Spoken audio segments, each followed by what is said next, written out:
The boastful council, the massive observation deck of Aurora Prime Station stretched before them like a cathedral of stars. Captain Elena Rodriguez stood quietly near the reinforced windows, watching distant nebulae paint the darkness in shades of purple and gold. Behind her, the voices of 8 different species filled the air with translations. Crackling through universal communicators, she turned back toward the circular conference table where representatives from across the galaxy had gathered for the annual Galactic Defense Summit. Each delegate wore the finest military dress their species could offer, medals and honors gleaming under the station's artificial lighting. Elena looked down at her own simple black uniform, free of decorations except for a small circular patch. On her left shoulder, Admiral Korvac of the Corothian Empire slammed his massive fist against the table, causing the crystal glasses to rattle. His thick, armored hide was marked with ritual scars that told the story of 100 victories. The Corothian Military Academy produces warriors without equal, he declared, his voice like grinding stone. Our battle training begins before cubs can walk. By age 10, they can dismantle a plasma rifle blindfolded. By 20, they lead strike teams across hostile worlds. The other delegates murmured their appreciation, but Admiral Korvac wasn't finished. He activated a holographic display showing Corothian soldiers in perfect formation, their movements precise and deadly. 5,000 years of conquest across 37 star systems. No force in this galaxy can match the tactical brilliance of Corothian military doctrine. Commander Zelera of the Velian Federation rose gracefully from her seat, her serpentine form moving with liquid precision. Her scales shimmered silver as she gestured dismissively toward the hologram. Impressive, perhaps, but crude, she said, her voice carrying the musical quality of her species. The Velian Strategic Institute has evolved beyond brute force. Our officers study the art of war for decades before seeing their first battlefield. A new hologram replaced Korvac's display, showing Velian commanders manipulating 3-dimensional battle maps with elegant gestures. Fleet movements flowed like choreographed dance, with supply lines and communication networks forming beautiful, complex patterns. While others charge forward with weapons drawn, we see 7 moves ahead, Zelera continued. Our graduates have never lost a campaign because they win wars before the first shot is fired. The Velian way is not to fight harder, but to fight smarter. General Vex of the Nexari Collective's mechanical voice buzzed with electronic harmonics as he spoke. His cybernetic enhancements gleamed blue against his natural purple skin. Both approaches have merit, but lack precision, he stated, his words processed through vocal implants. The Nexari Combat Institute combines biological intuition with mechanical perfection. Our soldiers interface directly with their weapons, their vehicles, their very environment. The hologram shifted again, showing Nexari warriors whose movements were impossibly fast and coordinated. They flowed through complex battle scenarios like water, each soldier connected to the others through neural networks that allowed them to think and act as one organism. Individual excellence multiplied by collective consciousness, Vex explained. Our graduates don't just fight together, they become a single weapon guided by multiple minds. No force can stand against such unity. Around the table, other delegates nodded with respect. The insectoid representative from the hive worlds clicked her mandibles approvingly. The crystalline being from the core systems chimed in harmonic agreement. Even the normally skeptical delegates from the outer rim showed signs of admiration. Elena remained silent, her expression unchanged as each species presented their military achievements. She had heard similar boasts every year for the past decade, each delegation trying to outdo the others with displays of martial prowess. Representative Quinn of the Galactic Trade Union leaned forward, his tentacles writhing with excitement. Indeed, the military academies represented here today train the finest warriors in known space. It's fortunate that such excellence exists, given the growing threats we face from the Dark Rim territories. Quite right, agreed Ambassador Vorse. Of the United Colonies, her feathered crest rising with enthusiasm. The combined might of our military traditions surely makes us invincible. No enemy could hope to challenge such perfection. As the praise continued, Alina noticed several delegates glancing in her direction with barely concealed amusement. She understood their perspective perfectly. Among these exotic beings, with their advanced technologies and ancient warrior traditions, she appeared utterly unremarkable. Humans were still considered newcomers to galactic society, barely 2 centuries out from their homeworld. Their ships looked primitive compared to the sleek vessels of older civilizations. Their weapons seemed crude next to the elegant energy systems, developed by species with millennia of experience. Admiral Korvac's deep voice cut through the general conversation. Of course, we should acknowledge all military traditions present. Today, he said, his tone dripping with condescension as his gaze fixed on Alina, even those from developing civilizations. Commander Zillares' laugh was like silver bells. Yes, the human representative. Tell us, Captain Rodriguez, what military wonders does Terra offer? Do your academies produce warriors to rival ours? The room fell silent except for the gentle hum of the station's life support systems. 8 pairs of alien eyes focused on the lone human, waiting for her response. Alina could feel their expectations. They expected her to make modest claims about human military capabilities, to acknowledge their superiority while asking for their protection and guidance. Instead, she stood slowly and walked to the center of the room. Her boots clicked softly against the metal deck plating as she moved with calm confidence. When she reached the table's edge, she stopped and looked at each delegate in turn, her brown eyes meeting theirs without flinching. You want to know about Terran military academies? She asked, her voice quiet but clear. You want to understand what Earth contributes to galactic defense? Alina reached up and touched the small patch on her shoulder, the one piece of decoration on her otherwise plain uniform. The patch showed a simple design, a graduation cap above crossed swords, surrounded by text in multiple languages. This is an instructor's badge from the Terran Defense Institute, she said, her words carrying clearly through the universal translators. It means I teach advanced combat techniques to military officers from across the galaxy. The delegates exchanged glances, unsure where she was heading with this explanation. Admiral Korvac snorted with derision. Human instruction. What could your primitive species possibly teach civilizations with thousands of years of military experience? Elena's lips curved into a small smile. She pulled a datapad from her jacket and activated it with a gentle tap. A holographic interface appeared above the table, displaying a complex database of records.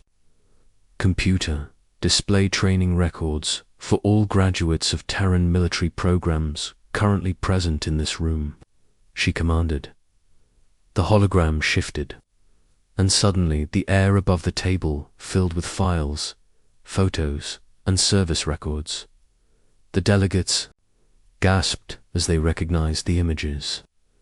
There was Admiral Korvac himself, 20 years younger, standing at attention in what was unmistakably a human training facility.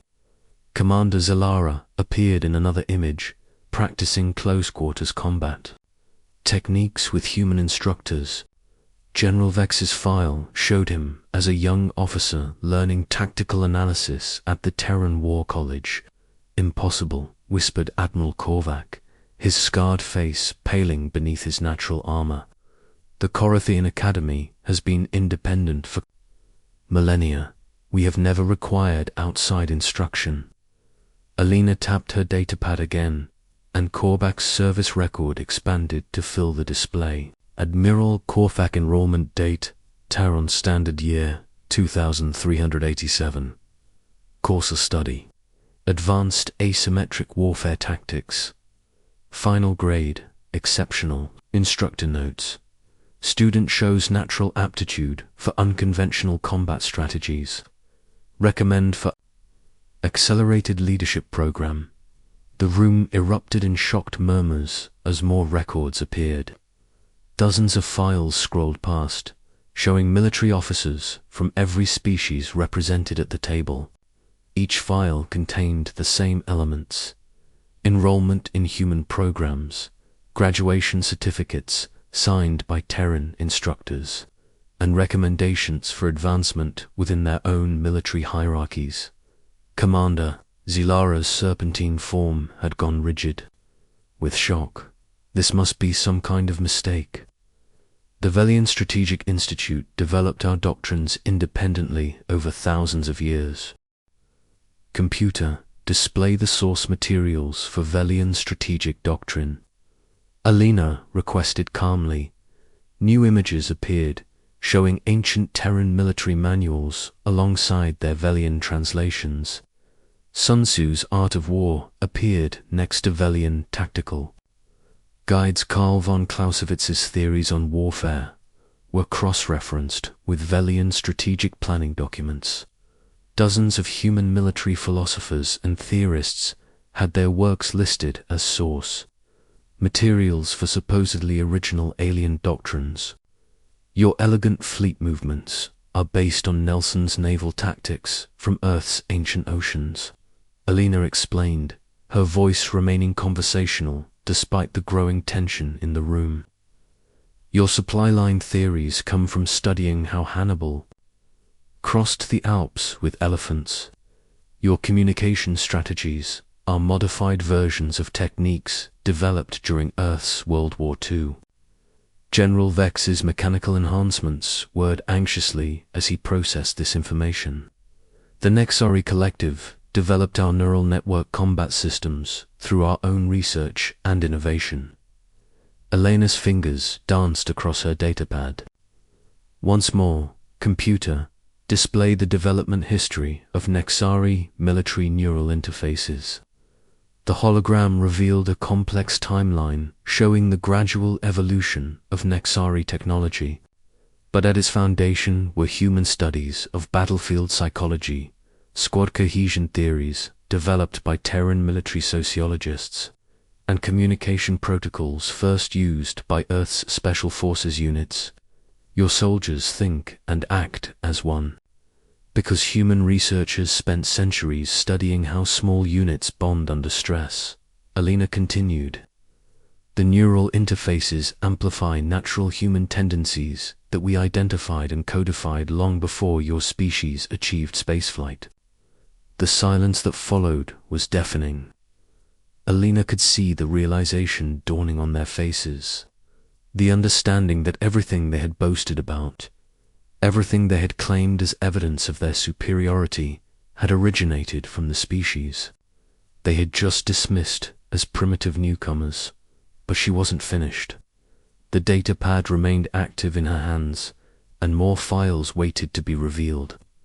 The truth is, Alina said, her voice growing stronger, for the past 3 centuries, nearly every major military academy in this galaxy has had human advisors. We don't advertise it. Most species prefer to maintain the illusion that their military excellence is entirely homegrown. We've been content to work quietly in the background, sharing our knowledge while letting others take the credit. She gestured toward the holographic display, which now showed a complex web connecting human military institutions to alien academies across hundreds of star systems. Every tactical manual your officers study contains principles we learned through 10,000 years of warfare on a single world. Every training regimen that produces your legendary warriors is a modified version of programs we developed when we were still fighting with chemical propellants and metal projectiles. The representatives sat in stunned silence, their earlier arrogance replaced by a dawning comprehension of just how thoroughly they had misunderstood humanity's role in the galaxy. The truth behind the training. The silence stretched across the observation deck like a living thing. Alina watched as each delegate struggled to process what they had just learned. Outside the reinforced windows, Aurora Prime continued its slow rotation around the binary star system, but inside the conference room, entire worldviews were crumbling and reforming. Ambassador Voss was the first to find her voice. Her feathered crest had flattened completely against her skull, a sign of distress among her species. "But why?" she asked, her words barely above a whisper. "If humans possess such advanced military knowledge, why share it? Why not use it to dominate the galaxy yourselves?" Alina deactivated the holographic display and set her datapad aside. She walked back toward the windows, her hands clasped behind her back as she gazed out at the stars. When she spoke, her voice carried the weight of history. "Because we learned something else during all those millennia of warfare," she said. "We learned what happens when the strong prey upon the weak without restraint. We've seen civilizations burn and worlds reduced to radioactive ash. We've watched species drive themselves to extinction through endless conflict." She turned back to face the assembled delegates, her expression serious but not unkind. "Earth's history is written in blood, Ambassador Voss. We've fought wars over resources, territory, ideology, religion, and sometimes for no reason at all except that we forgot how to stop fighting. We've committed atrocities that haunt us still, made weapons capable of cracking planets, and came within minutes of destroying our own world on multiple occasions." Representative Quinn's tentacles writhed with agitation.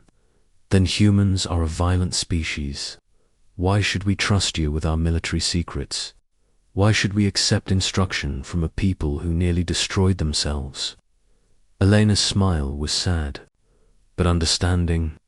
"Because we nearly destroyed ourselves, Representative Quinn, because we learned, through terrible cost, what our violence truly meant. Every human military instructor carries that knowledge. Every lesson we teach comes with the understanding of what happens when warfare becomes an end in itself, rather than a means to protect what matters." She activated her datapad once more, but this time the holographic display showed something different. Instead of training records and service files, images of Earth appeared above the table.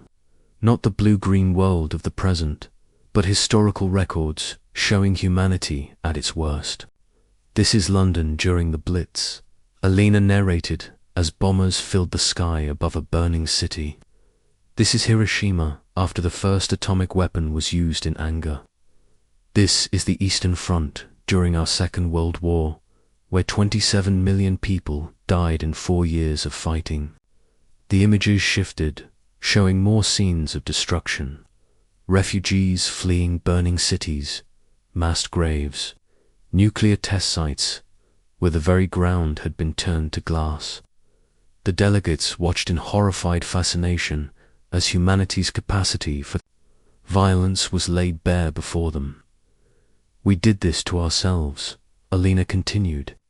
"We created weapons that could end civilizations and pointed them at our own cities. We developed tactics so efficient at killing that we had to create international laws to prevent their use. We became so good at warfare that we nearly made our own species extinct. General Dex's mechanical voice buzzed with confusion. Then, why do you still maintain military forces? Why continue to develop weapons and train soldiers if you know the cost so well? Elena's expression hardened, and for the first time, the delegates saw something of the steel that had forged humanity through its violent history. Because while we were learning to control our own destructive impulses, we discovered that the universe is full of things that don't share our newfound wisdom. 3 days ago, our deep space monitoring stations detected something approaching from the Dark Rim territories. She tapped her datapad, and the historical images vanished, replaced by astronomical data. Long-range sensor readings filled the display, showing gravitational anomalies and energy signatures that made no sense according to known physics. The Devourers are real, Alina said simply. The ancient enemy that your mythologies speak of. The ones who consumed the predecessor civilizations 10 million years ago. They're coming back. The temperature in the room seemed to drop several degrees. Every species present had legends about the Devourers, the creatures that had supposedly ended the galaxy's first great civilization. Most had dismissed these stories as mythology, ancient fears given form by primitive minds trying to explain the ruins found on dead worlds throughout the galaxy. Commander Zalara's scales had shifted to a pale, frightened silver. The long-range sensors, they haven't detected anything unusual in the Dark Rim. Our most advanced observatories show only normal stellar phenomena. Your sensors aren't looking for the right things, Alina replied. Humans have been watching for them since we first learned to build telescopes. While your species achieved peace and unity, we remained paranoid and suspicious. We kept building better weapons, training better soldiers, and watching the darkness between the stars for signs of movement. Admiral Korvac leaned forward, his earlier arrogance completely gone. You're saying humanity has been preparing for this war while the rest of us believed in fairy tales. Not just preparing, Alina corrected. We've been preparing all of you. Every tactical doctrine we shared, every combat technique we taught, every strategic principle we included in your training programs was designed with one enemy in mind. The Devourers fight unlike anything you've ever faced. They don't care about resources or territory or ideology. They consume everything in their path and leave only emptiness behind. She activated new files, showing classified human research into the predecessor ruins. Archaeological evidence painted a picture of a galaxy-spanning civilization that had been methodically destroyed by something that consumed not just life, but the very capacity for life to exist. Asterisk, asterisk. The predecessors were peaceful, unified, and incredibly advanced, Alina explained. They had technologies that we can barely understand today, weapons that could reshape matter at the quantum level, ships that could travel between dimensions. None of it mattered. The Devourers consumed them all. The holographic display showed reconstructed battle scenes based on archaeological evidence. Predecessor fleets, beautiful and elegant, being torn apart by creatures that seemed to exist partially outside normal space-time. Cities that had stood for millions of years reduced to lifeless dust in moments. But the predecessors made one crucial mistake, Alina continued. They had forgotten how to fight dirty. Their civilization was so advanced, so peaceful, that when something truly alien and hostile appeared, they didn't know how to respond with the kind of brutal, chaotic warfare that might have saved them. Representative Quinn's tentacles had gone completely still, a sign of deep thought among his species. And humans do know how to fight dirty. Humans invented fighting dirty, Alina replied without a trace of shame. We've spent 10,000 years perfecting every underhanded, brutal, effective combat technique imaginable. We've studied warfare in environments ranging from Arctic tundra to urban ruins to the depths of space. We've learnt to fight when outnumbered, outgunned, and facing impossible odds. She gestured toward the assembled delegates. And now, so have all of you. Every asymmetric warfare technique in Admiral Korvac's arsenal comes from human guerrilla fighters who held out against superior forces. Every elegant, strategic maneuver in Commander Zilara's repertoire has its roots in human commanders who turned certain defeat into unexpected victory. Every neural network protocol in General Dex's systems was designed by humans who learned to coordinate chaos into purpose. The realization hit the room like a physical force. All their boasting about military superiority, all their pride in their ancient warrior traditions, had been based on lessons learned by the species they had dismissed as primitive newcomers. But more than that, they began to understand the true scope of humanity's gift. Alina hadn't just shared military knowledge. She had transformed the galaxy's capacity for defense without anyone realizing it was happening. "How long do we have?" Admiral Korvac asked, his voice barely above a whisper. Alina checked her chronometer. "The advanced scouts will arrive in this sector in approximately 18 months. The main force will follow within a decade. But we're not going to wait for them to come to us." She tapped her datapad one final time, and the display showed something that took the delegate's breath away. Massive construction projects throughout human space, ship designs that incorporated technologies from every species present, and training facilities where soldiers from across the galaxy were learning to work together as a single force. While you've been developing your individual military excellence, we've been quietly building something unprecedented in galactic history. Not just an alliance of convenience, but a true unified force. Your Korathian warriors training alongside strategists, Nexori neural networks, coordinating with Hive-world swarm tactics. Every species contributing their strengths while covering each other's weaknesses.